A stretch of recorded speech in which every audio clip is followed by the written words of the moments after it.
우리 말씀의 제목 같이 한번 읽어보겠습니다. 아무도 비방하지 말라. 우리나라 사람들은 이 토론이 굉장히 어렵습니다. 그러니까 회의가 먼저 어렵습니다. 그래서 정말 회의하면은요, 회의감이 들어요. 회의를 하면 회의감이 든다. 그러니까 다르다는 것하고 또 잘못됐다, 나쁘다라는 것하고 구별이 안 되는 거죠. 구별이 안 되는 거고. 그리고 이제 또 대부분 유교적, 또 수직적 그런 문화 속에서 자라왔기 때문에 어떤 일방적인 위에서 지시와 또 가르침을 받아왔다가 이 수평적인 사고로 또 하려니까 굉장히 어렵게 됩니다. 요즘 이제 직장을 가도요, 과거에는요, 뭐 어떻게 돼 있죠? 뭐 밑에서부터 대리, 과장, 차장, 부장, 뭐 이렇게 평선이 올라가는 데가 있고, 또 임원 되면은 뭐 상무이사, 전무이사, 뭐 사장, 뭐 부사장, 뭐 회장, 뭐 이런 식으로 쭉 이렇게 올라가는데요. 그러한 직급이 있는데, 이제는 이 회사 직장 봐도요, 뭐 대리, 과장, 차장, 부장 이런 게 아니라 팀장으로 돼 있대요. 팀장, 팀별로. 그래서 팀에 보면은 직급과 또 상관없이 굉장히 이 능력 위주로 그렇게 이제 팀 체제로 이렇게 간다라고 합니다. 그래서 이 사회가 굉장히 많은 변화가 있는 것이 사실입니다. 그래서 사실은 이 혼돈스러운 것이 사실입니다. 혼돈스러워요. 과거에는 그냥 이거 하라 그러면 하고, 또 하지 말라 하지만 하지 않고 그렇게 하면 되는데, 이제는 더 많은 것을 판단해야 되는 것입니다. 더 많이 판단해야 되고, 과거에는 윗사람 눈치만 잘 보면 됐는데, 이제는 어떻게 되죠? 아랫사람 눈치도 잘 봐야 돼요. 아랫사람. 그래서 군대에서도 보면은요, 다른 걸 못 한대요. 뭐 장교나 부사관이나 이런 분들이 그 일반 병들 관리하는 게 힘들어서 정말 아랫사람 관리하는 게 너무 힘들다라고 합니다. 그래서 보니까 윗사람이 눈치 온대요. 군대 가면은요, 부대장이나 이런 사람이 눈치 온대요. 사병들은 뭐 하고 있을까요? 핸드폰 하고 있대요. 정말 말도 안 되는 그런 일들이 막 이루어지고 있는 거고요. 학교에서도 보면은 선생님 말을 안 듣고요, 그냥 대놓고 잔대요. 그리고 깨우면은요, 학생들이 이상한 행동을 많이 해서 오히려 잠자는 게 도와주는 것이고, 그렇다라고 합니다. 그리고 오히려 학원이라든지 뭐 과외 선생님이라든지 어떤 그런 입시 선생님들 위주로 배우는 것을 선호하고, 공교육, 학교 교육의 선생님들은 다 이제 그런 권위나 모든 면에서 무너진 시대를 살아가고 있습니다. 그래서 동양권에 있는 그 사회에서 이제는 굉장히 현대 사회 속에서 이 수직적인 사고에서 수평적인 사고로 바뀌고, 또 마치 이 성경에 나오는 사사기 시대와 같이 저마다 자기 소견에 옳은 대로 살아가는 시대가 된 것입니다. 자, 그런데 우리가 그러면 이러한 시대 속에서 살아갈 때 어떻게 해야 되느냐? 세상의 모든 것들은요, 바뀔 수가 있고 변화될 수가 있어요. 어제는 옳다고 한 것이 오늘은 틀릴 수가 있고, 오늘 틀린 것이 내일 맞을 수가 있어요. 하지만 하나님의 말씀, 또 성경의 진리, 복음의 진리는 어제나 오늘이나 영원토록 변함이 없는 것입니다. 자, 그래서 여러분, 그 물고기를 잡아서 자녀에게 주는 것보다 더 중요한 것이 무엇이죠? 물고기를 잡는 방법을 가르쳐 주는 것이 평생을 책임지게 하는 것이죠.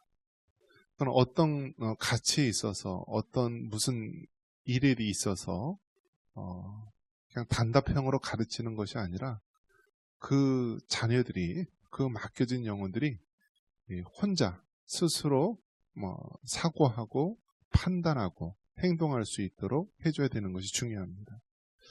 그래서 예수님 믿는 사람은 그것을 뭐라고 얘기하냐면 성경적 세계관이라고 합니다. 한번 따라해 보겠습니다. 성경적 세계관.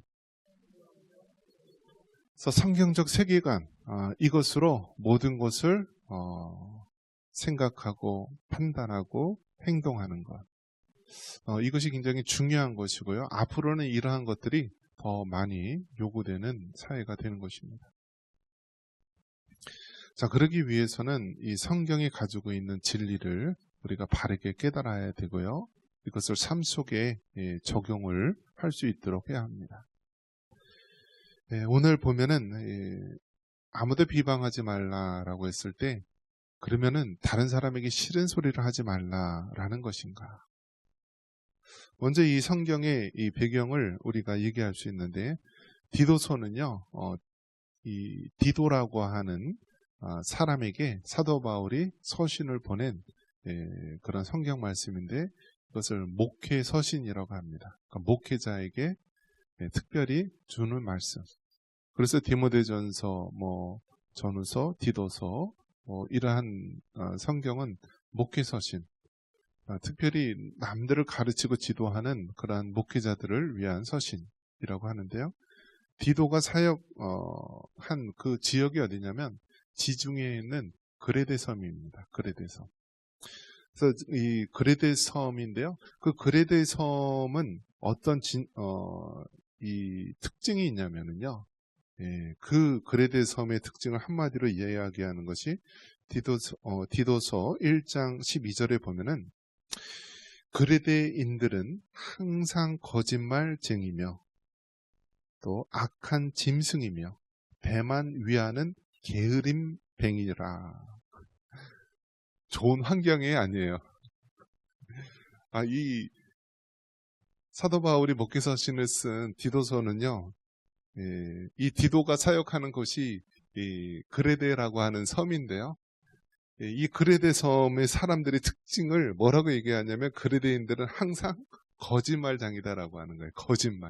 거짓말을 그냥 밥 먹듯이 그냥 하는 사람이에요.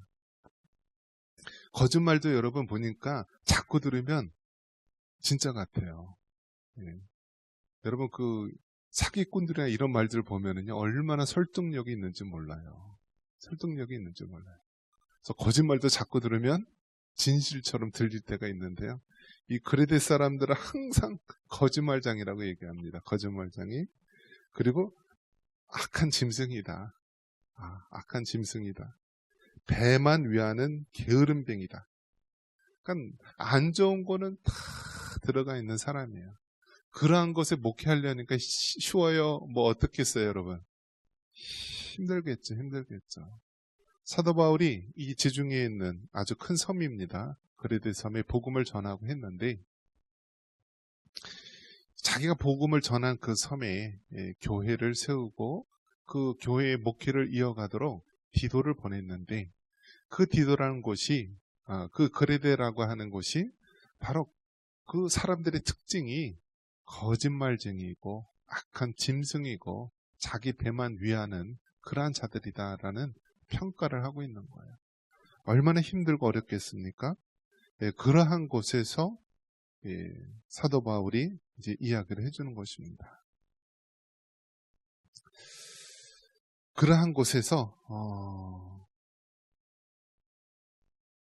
목회를 하기가 어려운 상황 가운데 있는데 그 사람들에게 어떻게 해야 되는가? 그들의 잘못, 거짓말, 잘못된 행동, 그런 것에서 침묵하라는 말인가? 그러한 이야기가 아니라 그 그레데인들이 하는 것처럼 거짓말로 다른 사람을 비방하거나 비난하지 말라. 비방하거나 비난하지 말고 우리가 성경적인 가치관, 성경적인 세계관을 가지고 우리가 바른 생활을 해야 된다라는 사실입니다. 여러분, 말이라는 것은 어떻죠? 한 사람, 두 사람 건너가면 어떻게 되죠? 어마어마하게 늘어나요. 어마어마하게. 그래서 여러분, 말은요,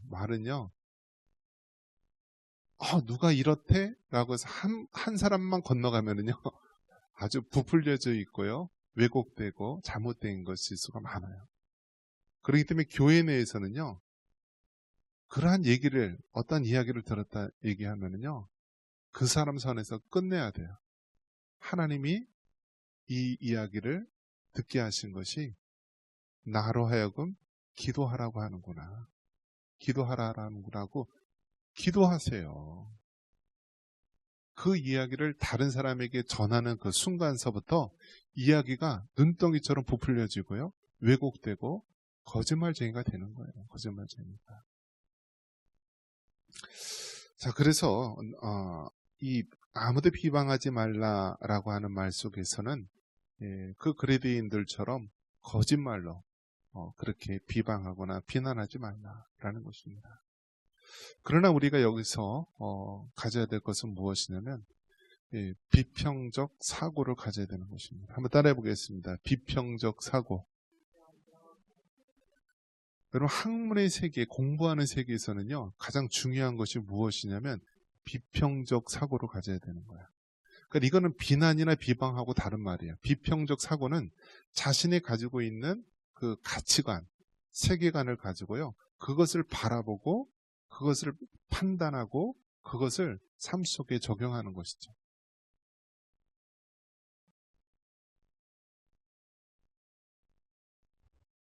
예를 들면 여러분 한번 물어보겠습니다. 좀 사회적인 이슈가 될 수 있는데요. 전자투표가 좋은 거예요, 나쁜 거예요? 옳은 거예요, 그른 거예요? 어떻다고 보세요? 전자투표. 그거를 참 평가하기가 어려운 것이죠.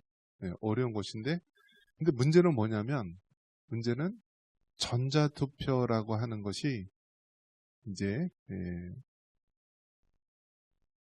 인터넷 망을 사용하고 어떤 저장 장치가 있고 또 그것을 어떤 계산을 한다든지 하는 이 컴퓨터 어떤 프로그램이나 어떤 시스템이 있을 거 아닙니까? 그러면 이것 자체는 문제가 없을 수 있는데, 문제는 뭐냐면 악의적인 목적을 가지고 들어오면, 해커라든지 어떤 악한 목적, 그 북한이나 중공이나 이러한 악한 세력들이 그런 악한 의도를 가지고 들어오면은요, 속일 수 있다라는 거예요. 속일 수 있다라는 거. 그래서 대만이라든지 여러 이 선진국 나라에서는요, 전자투표를 하지 않고 수개표를 한다라는 거예요. 수개표. 수개표를 하면은 비록 시간은 전자투표에 비해서 늦을 수는 있지만은 정직하게 볼 수 있다라는 것이잖아요. 정직하게. 그렇기 때문에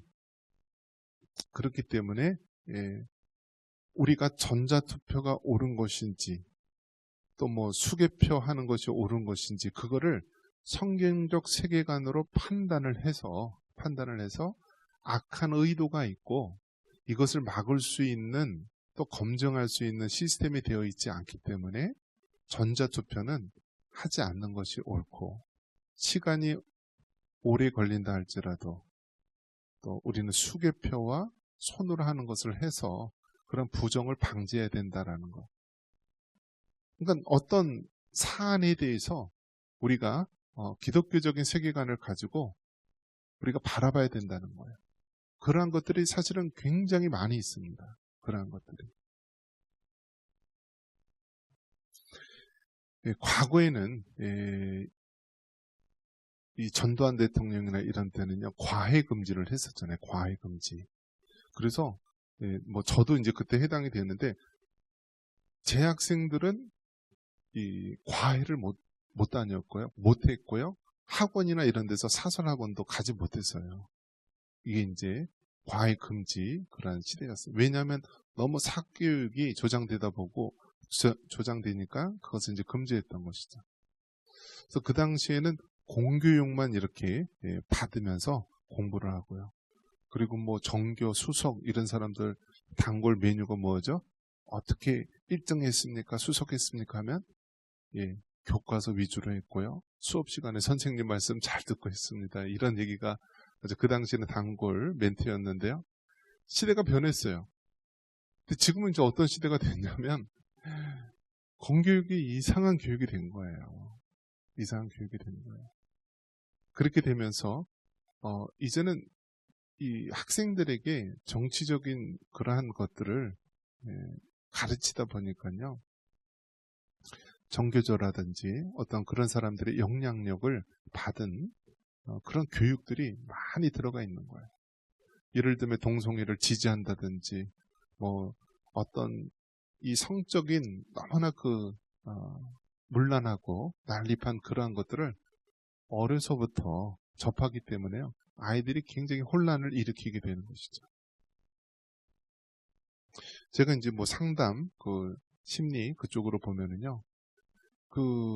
자라나는 그 아이들에게 포르노를 접하게 되면은요.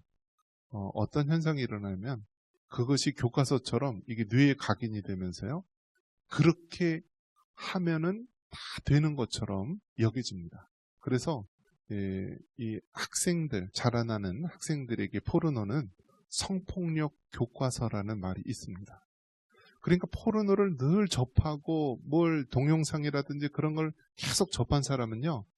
행동이 그렇게 성폭력을 할 수밖에 없는 행동으로 나오게 된다라는 거예요. 그러니까 죄를 짓지 말도록 해야 되는데 자꾸 죄의 환경에 자꾸 노출을 시키는 거예요. 그러니까 어떻게 됩니까? 그 일들이 굉장히 많이 늘어나고 있는 거예요. 여러분 전 세계에서 가장 에이즈 질병이 많이 늘어나는 나라 어디라고 생각하세요? 우리가 흔히 저 아프리카라든지 저 못 사는 나라라고 생각하죠? 그런데 우리나라가 굉장히 아프리카도 줄어드는 마당에요. 에이즈 환자가 늘어나고 있어요. 후천성 면역결핍증 환자가 늘어나고 있어요. 그런데 그것을 어떻게 감추고 있죠? 동성애자들이 늘어나는 것하고 에이즈 환자가 늘어나는 것하고 전혀 관련성 없다라고 이야기를 하지 않습니까? 근데 과거에는 관련성 있다고 얘기를 했었어요. 그런데 그걸 법으로 만들면서 얘기하지 못하도록 하는 것이 이 사회의 모습이기도 하죠. 그러한 시대 속에서 우리가 어떻게 기독교인으로서 우리가 판단하고 또 우리가 행동해야 되는가? 바로 기독교 세계관을 가지고 법은 이 세상에 있는 법은 또 이 세상에 있는 모든 규칙들은 시대에 따라 상황에 따라 계속 변하지만 우리 그리스도인들은 영원토록 변하지 않는 그 기독교 진리를 가지고 그것을 판단해야 되는 거예요. 성경에서 동성애가 죄고 하지 말라라고 하면은요, 시대가 아무리 변해도 하지 말아야 되는 거예요. 지금은 오히려 역차별을 받고 있지 않습니까? 동성애자들한테 우리가 뭐 감옥에 집어넣거나 뭐 그렇게 폭력을 해가거나 그렇습니까? 그렇지 않잖아요. 성경 말씀대로 우리는 그것이 옳지 않다라고 생각하고 그것을 우리가 이야기하는 것인데 그 이야기조차 못하도록 우리의 입을 막고 그렇게 말하는 사람에 대해서 뭐 벌금이나 감옥에 집어넣거나 이런 것들은 오히려 역차별을 받는 것이 되는 것이죠. 그래서 서양에 있는 어떤 이 빵집인데요. 케이크를 만드는 빵집인데요. 동성애자가 와서 케이크를 만들어 달라고 하는 거예요. 그런데 그 빵집 주인은 이제 기독교인으로서 자기 신앙의 양심에 따라 그렇게 해줄 수가 없다. 동성애자들을 위한 케이크를 만들어줄 수 없다라고 거절을 했어요. 그랬더니 그 동성애자인 사람들이 그 빵집을 고소를 했어요. 그래서 결국 그 빵집이 문을 닫았어요. 그러니까 이러한 것들이 무엇입니까? 우리가 신앙의 양심, 기독교적인 진리를 가지고 살아가는 데 있어서 이제는 역차별을 받는 시대가 되었다라는 것입니다. 역차별. 자, 그렇기 때문에 우리는 그리스도인으로서 이 세상의 다른 사람에 대해서 무조건적인 비난이나 비방은 잘못된 것이지만 성경적인 가치관을 가지고 옳고 그름을 판단하고 우리가 행동해야 될 그런 그 모습을 우리가 지켜야 된다라는 사실입니다. 그래서 이 사도 바울이 디도를 통하여서 이야기하는 것은 무엇이냐면 바른 교훈에 합당한 삶을 살아라라는 것입니다. 한번 따라해 보겠습니다. 바른 교훈에 합당한 삶을 살아라. 쉽게 말해서 성경 말씀대로 순종하면서 살아라. 성경 말씀대로 선한 양심을 가지고 착하게 살아라 라는 사실입니다. 한번 따라해 보겠습니다. 착하게 살자. 착하게 살자. 여러분 제발 좀 착하게 사십시오. 그냥 심보, 막 욕심, 막 이런 비방, 탐욕, 막 이런 심술보를 그냥 덕지덕지 붙이면서 그렇게 살지 마시고요. 착하게 사세요. 그래야만 여러분 그 나중에 복음이 전해질 수 있는 그 토양을 닦는 거예요. 가족한테도 여러분 착하게 대하십시오. 착하게. 이 착하게 대한다라는 것이 바로 예수 그리스도의 마음으로 대한다. 선한 양심을 가지고 대한다. 우리 예수님이라면 어떻게 했을까라는 그런 마음을 가지고 살라라는 사실입니다.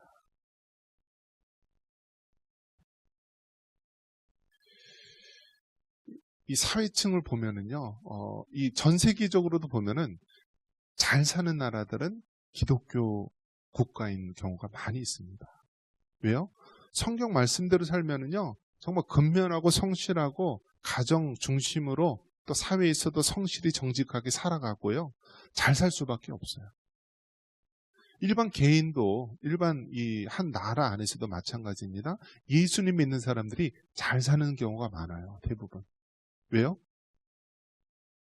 하나님 말씀대로 살아간다면요, 정말 우리가 잘 될 수밖에 없고요, 공부도 잘할 수밖에 없고요, 정말 부자가 될 수도 있고요, 잘 될 수밖에 없는 거예요.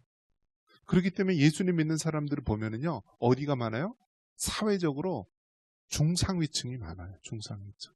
그러니까 상위층이 많다고 생각하면 돼요.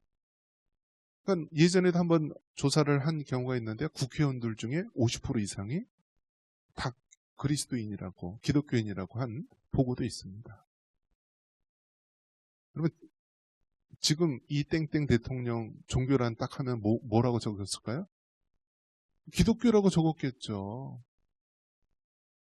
국무총리 종교란에 뭐라고 되어 있을까요? 기독교라고 적었겠죠. 침례교 안수 집사라고 하니까. 근데 여러분 한번 생각해 보시죠. 어떻게 기독교하고 그 유물론 공산주의가 함께 존립할 수 있겠습니까? 어떻게 진실한 그리스도인이라고 한다면 저 북한에 있는 2,500만의 포로된 영혼들에 대해서 침묵하며 외면할 수 있겠습니까? 그렇기 때문에 여러분, 그리스도인이라고 해서 다 똑같은 그리스도인이 아니고요, 정말 기독교인이라고 해서 다 나와 같은 마음이 아닌 사람이 너무나 많이 있다라는 거예요. 김일성도 기독교인이 아니에요? 아, 기독교인이래요. 김일성도 어릴 때서부터 주일학교 출신이래요. 주일학교. 그의 어머니가 강반석이고 삼촌이 목사님이고요. 모태신앙이 아니에요? 모태신앙이에요. 그런데 그러한 김일성이가 천하의 가장 기독교를 박해하는 그러한 나라를 저 북한에 만들고요, 6.25 해방 후에 3,000여 개의 교회가 있는데 그것을 다 쓸어버리고 기독교를 가장 박해하는 나라로 만들지 않았습니까? 그래서 기독교인이라고 다 똑같은 기독교인이 아니라는 거예요. 반면에 또 정말 이 땅에 잘못된 불의에 대해서 외치는 많은 사람들이 있습니다. 근데 그 사람들 보면은요, 기독교인들인 경우가 많이 있어요. 기독교인 경우. 그 VON 김미영이라고 하는 분, 부정선거 이 주장했을 때요. 그 패널 중에 여자 한 분이 나왔었는데 김미영 VON 대표. 근데 이분이 1970년생이더라고요. 나보다 나이가 한 살 작은데 저 또래예요. 저 또래. 학번으로는 1989년 89 학번인데요. 서울대학교 공문과를 다니고 이렇게 이제 했었는데 이 여자분이 이 김미영이라고 하는 대표가요. 대학교에 갔는데 이 좌파 세력들의 그러한 민낯을 너무나 많이 본 거예요. 그 사람들이. 너무나 불법적으로 하는데 이 사람이 봤을 때 북한에 있는 그 굶어 죽는 1990년대 중반에 북한에 300만 명 가까이 아사자, 굶어 죽는 사람이 일어났을 때 저것은 잘못됐다. 그러면서 이 김명이라고 하는 분이 나는 평생에 저 북한에 있는 영혼들과 또 기독교인으로서 이것을 그 영혼들을 위한 일을 해야겠다라면서 평생을 그렇게 살아온 거예요. 그래서 서울대 공문과 나와가지고요. 변호사 시험을 봐서 미국에서 가장 유명한 그 인권 관련 로스쿨에서 변호사를 이제 한 다음에 북한의 인권에 대해서 다루는 그러한 일들을 하게 된 것입니다. 그러면서 종북 좌파 세력, 친북주의 또 뭐 어떤 그러한 사람들의 잘못됨에 대해서 이야기하고요. 그러는 과정 속에서 이제 여러 가지 부정선거라든지 많은 일들에 대해서도 이분들이 목숨을 걸고요. 목숨을 걸고 하더라고요. 목숨을 걸고. 근데 어떻게 그렇게 가능할까라고 했는데요. 어렸을 때, 학교 다닐 때 신앙을 통하여서 그러한 삶을 살게 됐더라고요. 학교에 다녔을 때 학교 선생님이 믿는 그리스도인이었는데요. 그때 이제 기독교를 이제 예수님을 인격적으로 만나게 되고 신앙의 사람으로 변화된 거예요. 그러면서 이 사람이 하나님 앞에 정말 서원하면서 그러한 삶을 살아가는데요. 그 모습을 봤을 때요. 와, 정말 예수님 믿는 사람 중에 저렇게 하나님의 사람으로 정직히 살아가는 사람이 있구나. 남자들, 정치인들, 권력 있는 사람들은 다 뒤에 숨죽여서 자기 밥그릇만 챙기고 있고 이것만 챙기고 있고 나와 상관이 없으면 모른 채 하고 불의에 대해서 눈 감고 있는데 이 예수님을 진실하게 믿는 이 여자, 이 여인은 하나님 앞에 저 북한에 있는 죽어가는 영혼들, 북한의 인권을 위해서 내가 살아가야 되겠다 하면서 그 불의에 대해서 외치고 하는 모습 봤을 때 믿는 사람들이 어떻게 살아가야 될지를 우리가 볼 수가 있는 것입니다. 여러분, 정말 사도 바울이 디도에게 내가 목회하고 있는 현장, 그 글에 대해서 그 사람들은 거짓말쟁이고 정말 악한 짐승 같고 자기 배만 위하는 그러한 사람인데 내가 비록 그러한 곳에 목회할지라도 그 거짓말쟁이들처럼 그냥 거짓으로 비방하지 말고 하나님의 말씀 복음 진리를 가지고 그들을 바르게 양육하고 교육해라. 그들에게 바른 신앙의 삶을 보여주라라고 말씀해주고 있는 것입니다. 여러분, 지금 우리가 살아가고 있는 이 시점, 정말 우리 그리스도인들이요, 바른 신앙의 삶을 살아가야 되는 것입니다. 세상 사람들보다 더 우리가 높은 도덕적, 윤리적 그런 가치를 가지고요, 거룩하고 깨끗하고 진실되고 정직한 삶을 살아가야 됩니다. 세상 사람들은 이기적이고 정말 불법과 불의가 가득하다 할지라도 예수님 믿는 사람은 늘 하나님 앞에 서는 모습으로요, 두렵고 떨림으로 우리의 구원을 이루면서 착하고 선한 양심을 가지고 주님께 대하듯 살아가야 되는 것입니다. 이것이 마지막 때 하나님 우리에게 원하시는 삶입니다. 여러분, 세상 사람들 아무리 거짓말에 능통하고 다른 사람들을 비방한다 할지라도 우리 예수님 믿는 사람 끝까지 하나님 편에서, 복음 진리 편에서 진실하고 정직하고 바른 신앙의 삶을 살아가시기 바랍니다. 이것이 오늘 우리에게 주시는 메시지입니다.